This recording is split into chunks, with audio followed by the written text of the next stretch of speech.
The hour when the world's noise finally settles, and the strange things make themselves known. I'm Sterling Gray. You're listening to Strangely Odd.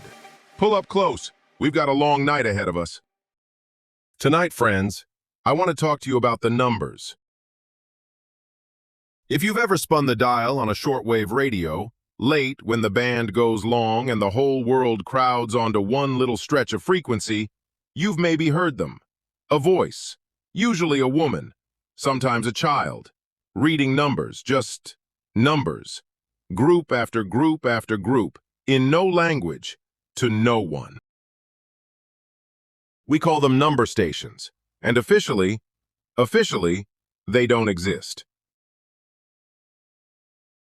But they've been out there since before the Second World War. Espionage, most people figure. A spy in a foreign country, a cheap receiver, a one-time pad, a little booklet of random keys, and a voice from home reading him his orders in the dark. Untraceable, unbreakable, perfect. Most of them went quiet when the Cold War did. The Lincolnshire Poacher, the Swedish Rhapsody. They signed off one by one, and the band got a little lonelier. But some of them never stopped. And one of them is why we're here tonight. Out in the high desert, there's a place where the government used to keep an antenna array. Acres of it. Decommissioned 30 years ago. Fenced off. Forgotten. And about a mile from that fence line, if you point a good receiver at the right patch of sky, there is still a station out there counting. 5-figure groups. A woman's voice, the same as it's read for 40 years. Except my guest tonight tells me, a few years ago, it changed. It did something a number station is not supposed to be able to do. It stopped reading, and it answered. Gordon Selby has been logging shortwave signals for the better part of 40 years, has a room full of reel-to-reel, and a notebook for every voice he's ever caught. He recorded what happened on that frequency, and he is on the line with us tonight. Gordon and I are going to get into all of it, right after this. Strangely Odd with Sterling Gray. We'll be right back.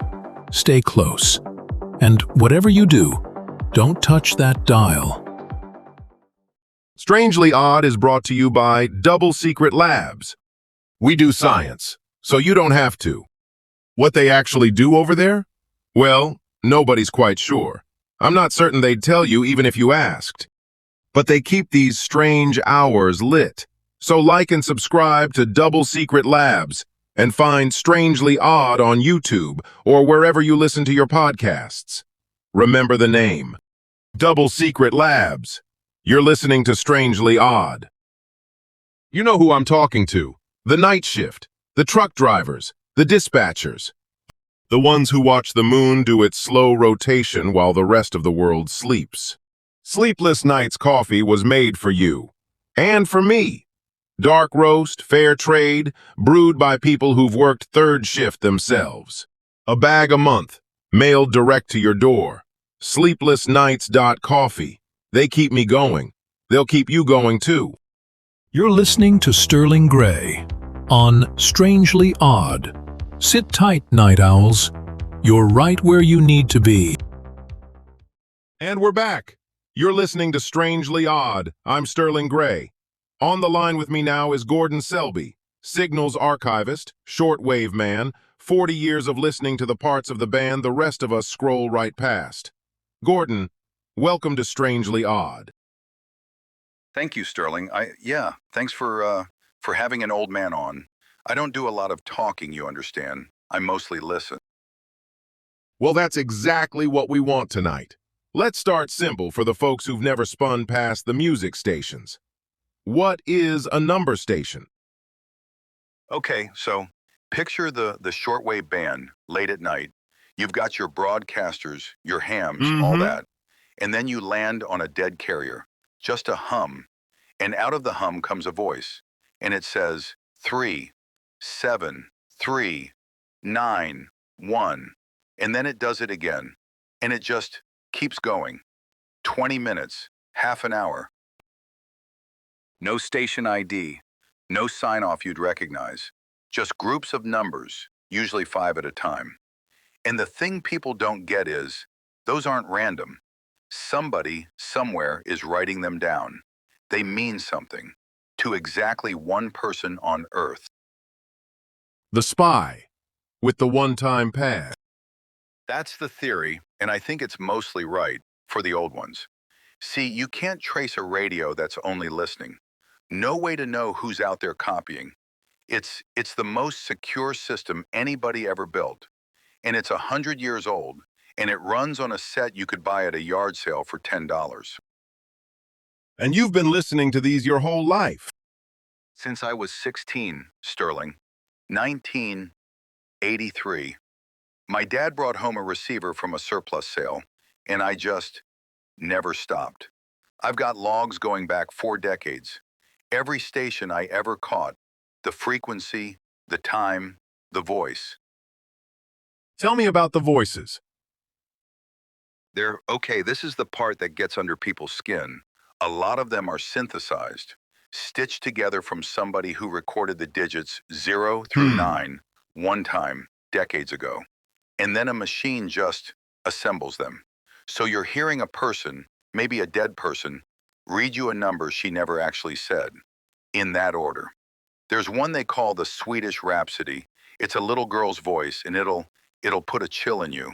I don't care who you are. Let's get to your station, the one out in the desert.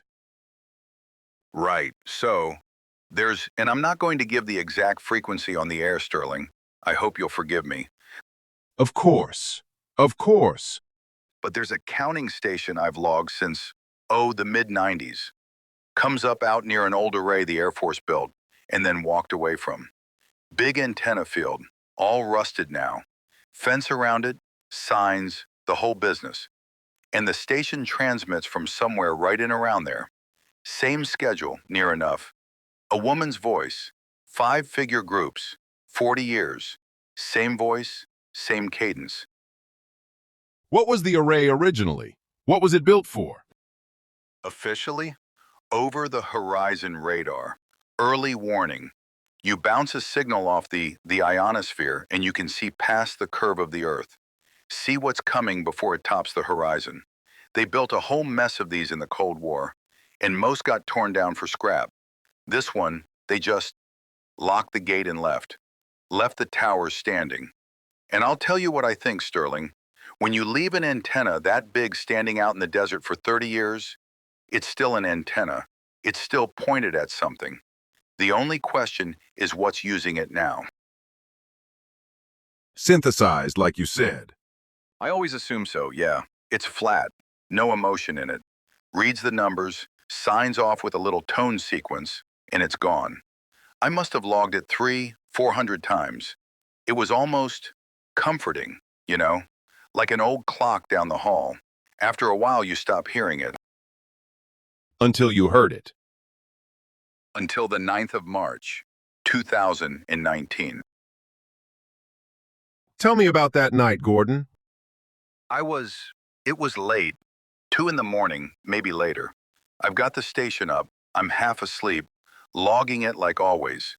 31180, whatever it was.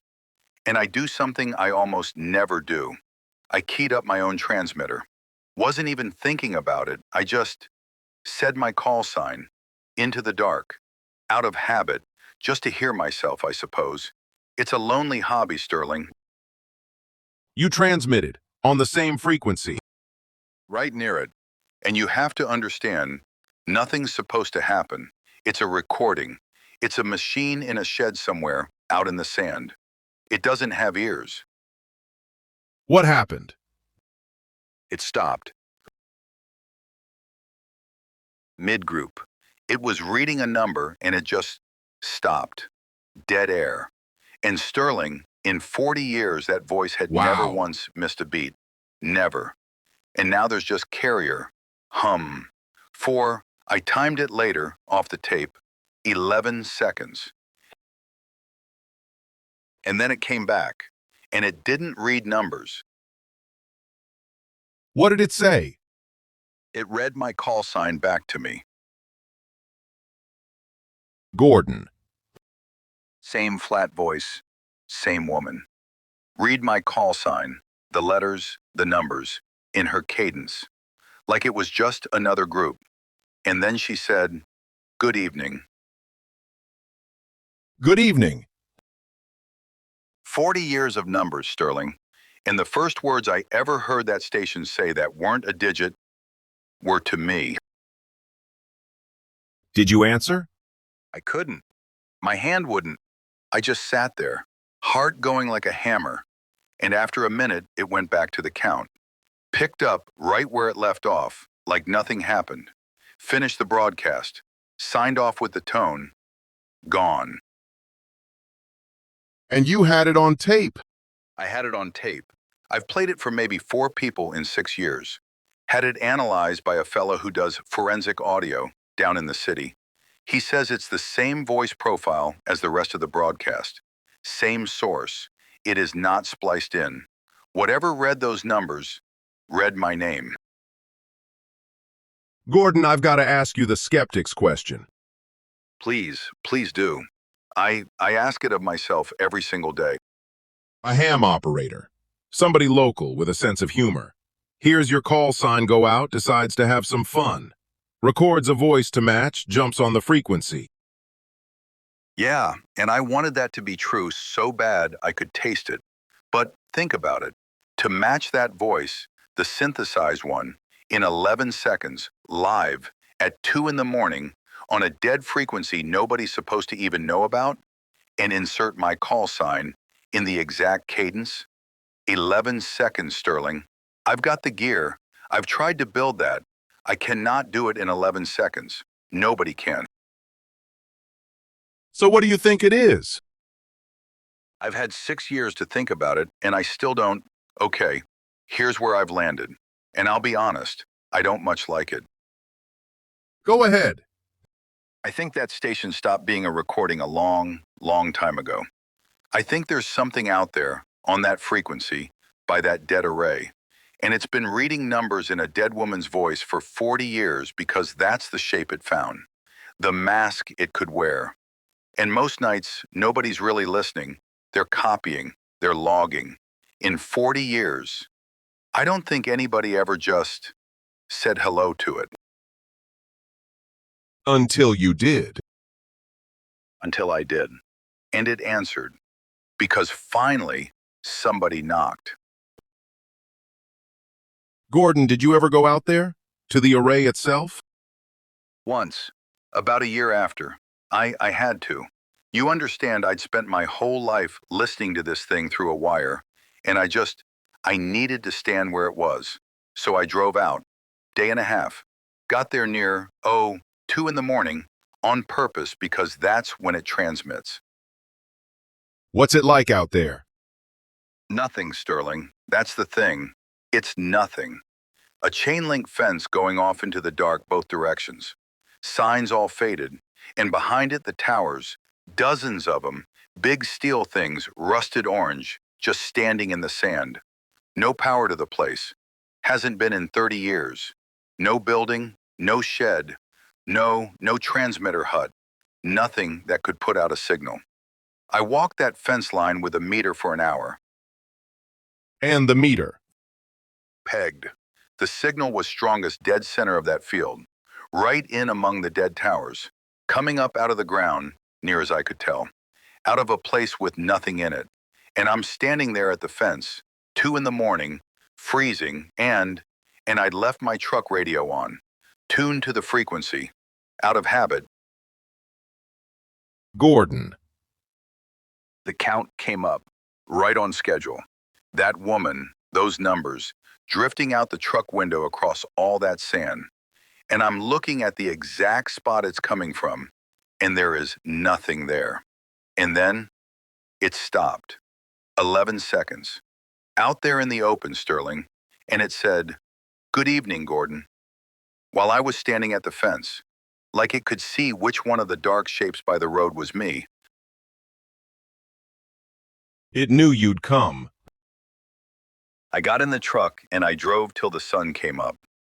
Didn't stop for gas till I was 2 states gone. I haven't been back. I won't. Gordon, has it ever spoken to you again since that night? Twice. I don't transmit anymore, Sterling. I just listen. But twice in 6 years, mid-broadcast, the count has stopped. 11 seconds. And that voice has said, "Good evening, Gordon." It knows your name, not just the call sign, your name. It knows my name.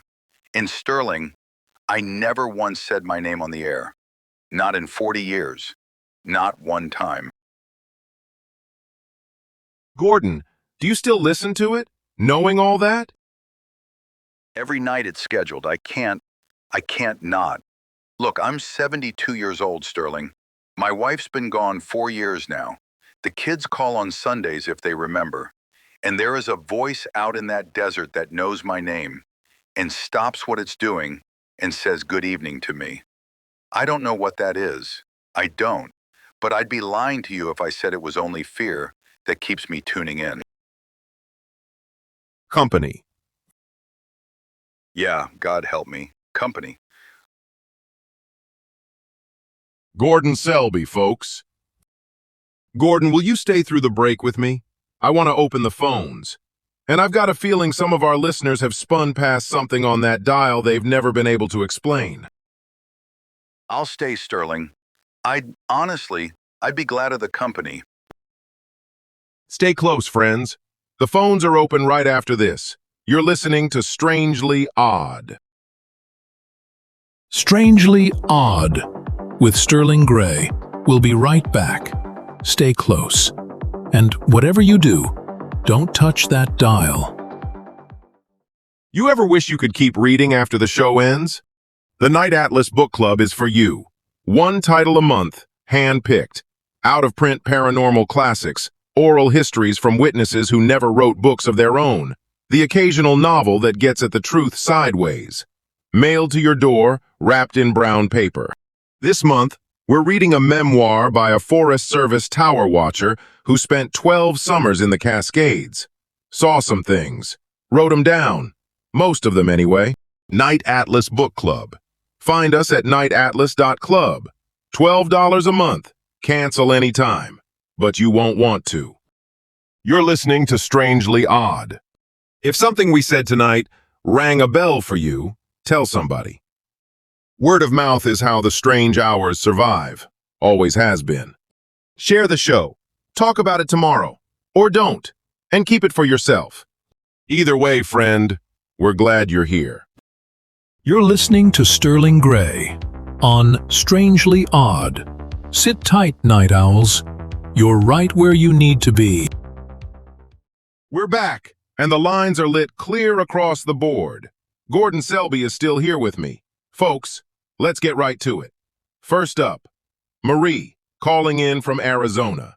Marie, you're on Strangely Odd. Hi. Hi, Sterling. Oh gosh, I'm a little nervous. Give me a second. Take your time, Marie. We're in no hurry tonight. Okay, so my dad had one of those shortwave sets when I was a girl, and I used to listen with him. And there was a counting one, a woman, just like your guest is saying. We'd pick it up some nights. And one night, I was maybe 12, it read off a string of numbers, and then it said an address. A real address. An address. It was our address, Sterling. Our house. The number, the street, the town. In that same flat voice. And then it went right back to counting. My dad turned it off, and he never plugged that radio in again. Not once. Marie, sorry, Sterling. Marie, what year was this? Do you remember? It would have been, 88. Summer of 88. Yeah, that tracks. I'm sorry. Go on. That's really it. I've never heard anybody else say it happened to them. 40 years I thought it was just us. You weren't just you, Marie. Thank you for the call. You take care. Let's go to Dwight on the road somewhere in Nebraska. Dwight, you're on the air. Hey, Sterling. Yeah, long-time listener. I drive nights, so you're good company. Listen, I run the same stretch of I-80 3-4 times a week, right? And there's a mile marker, I won't say which, where the AM radio it drops out. Every time. And in the static, there's a voice. Counting. Same numbers every time, Sterling. I started writing them on my hand because I didn't believe it. 88144. Then it's gone, maybe a quarter mile, and the music comes back. Been happening 2 years. Same 5 numbers. I could set my watch by it. Dwight, have you ever stopped? At that marker? No, sir. And I'll tell you, I've hauled through some bad country at 3 in the morning and never thought twice. But that spot, I keep my foot down. I don't even like slowing for it. Keep your foot down, Dwight. Thanks for calling in. Drive safe out there. One more, and then we'll take a breath. Harold, calling from Maine. Harold, you're on Strangely Odd. Evening, Sterling. I'll keep it short. My father was a Navy radio man, Korea. He passed in 2004, and he always said the radio was how the dead talk, if they've a mind to. I thought it was just an old man being an old man. But About a month after the funeral, I was up late, couldn't sleep, spinning his old set, and I caught one of these number stations. A woman, counting, and right in the middle of it, the count it stopped.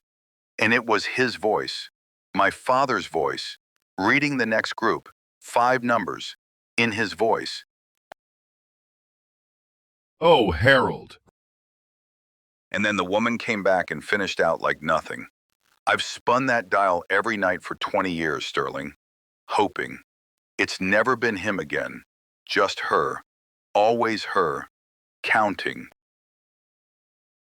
Harold, thank you for trusting us with that. You keep listening. I will.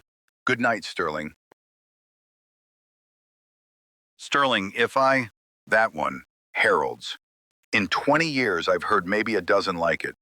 The count stops and the voice changes, just for a few seconds. And it's always somebody the listener has lost. A father, a wife, a child. I don't have an explanation for you. I just write them down. I add them to the log. Let's squeeze in one more before the hour gets away from us. Devin, a ham operator down in Texas. Devin, you're on Strangely Odd. Sterling, hey. Yeah, okay, so I gotta back up everything your guest is saying, all right? And I'm 26. I'm not a believer type. I got into shortwave for the engineering, the antennas, all that. But that desert station is real. There's a whole forum of us that log it. You've heard the good evening. Not me. My buddy did. He keyed up near the frequency on a dare, 'cause we'd all heard the stories, right? And it stopped.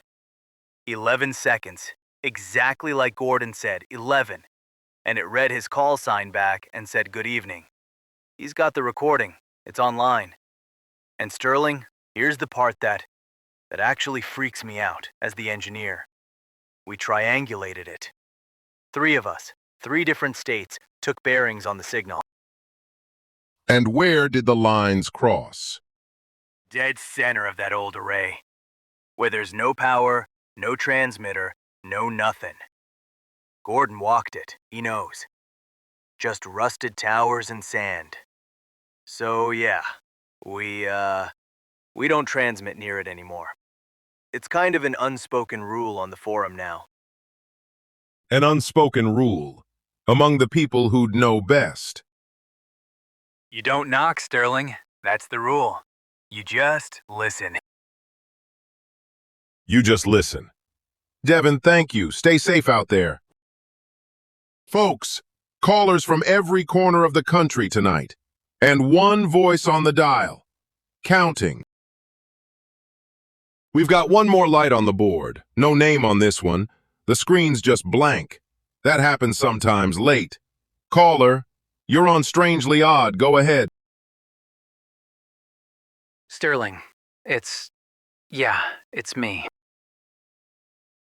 Friend, the board didn't show a number on you tonight. Screen's just blank. I almost didn't take it. That's because there isn't one. That's the whole reason I'm calling, Sterling. That right there. Same booth? Same booth.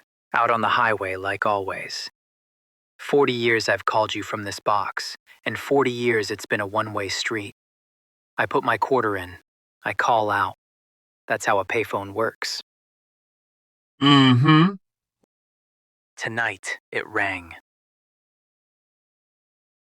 The payphone rang. A payphone doesn't have a number, Sterling. You can't call into one. There's nothing to dial. I've stood at this booth in the dark for half my life, and that bell has never once made a sound. And tonight, about an hour ago, it rang. What did you do? Let it ring. 8 times. 9. I'm standing in the wind, looking at it like it's a rattlesnake, and then I don't even know why. I picked it up. And? A woman. Flat voice. No feeling in it at all. And she's reading numbers, Sterling. 5 at a time. 4, 1, 9, 9, 2. Like that. Just counting. At me. Numbers. I know. I heard your fella earlier. That's the other reason I called. I listened to it a minute, maybe 2, and then the counting stopped, and she said my name. Your name. My real name. The one I have never once said on your show. And then she said, "You can come in now." You can come in now. 40 years I've been telling you somebody's got to stay out here. Somebody's got to watch. And tonight, something called me back on a phone that cannot ring and told me I'm done, that I can come in. Friend, what are you going to do? I don't know, Sterling. The quarter's gone. This was the last one in my pocket. If I don't call you next week, you'll know I went in. Friend, you stay on that highway, you hear me? Don't you answer it again. Good night, Sterling. Friends, I'm going to let that one sit a moment. We'll be right back. So tonight, friends, we begin a new little ritual here on Strangely Odd, the Numbers Station Puzzler. In the numbers you are about to hear hides a short message, locked the old way, the spy's way. Getting it out takes a key, and I will not simply hand you that key. No, the key is hidden right here, in the way I bring her in tonight. And the trick is an old one, friends. Listen close to how each of my lines begins. Letters. That is your key. Pencils ready, night owls? Attention. Attention. Begin message. 25232 11705 07232 21501 07. Message ends. Message ends. There she goes. Found the key? Then crack her and email your answer with tonight's episode number, episode 51, to doublesecretlabs@gmail.com. Get it right, and your name goes in the hat. And one of these nights, your phone might ring, and it might be a number that reaches this very studio. Crack the code, friends, and you could be a real voice, live in the strange hours. Now, let's take that break. Strangely Odd with Sterling Gray. We'll be right back. Stay close. And whatever you do, don't touch that dial. Tonight's broadcast, like every broadcast, is brought to you by Double Secret Labs. Double Secret Labs. Their slogan? We do science, so you don't have to. Now, what kind of science exactly? That's a fair question, friends. I've asked. They don't say. And I'm not sure anyone outside that building could tell you what goes on inside it. But the check's clear, the lights stay on. So do yourself a favor, friends. Like and subscribe to Double Secret Labs. And find the show itself, Strangely Odd, on YouTube, or wherever you get your podcasts. Take us into the dark with you. Double Secret Labs. We do science, so you don't have to. Well, that's the end of our broadcast. Thank you for spending these strange hours with me. The world is a stranger place when you don't have to face it alone. Take care of yourselves out there, sleep when you can, and keep your eyes open when you can't. I'm Sterling Gray. From all of us at Strangely Odd, until we meet again. Good night, Night Owls.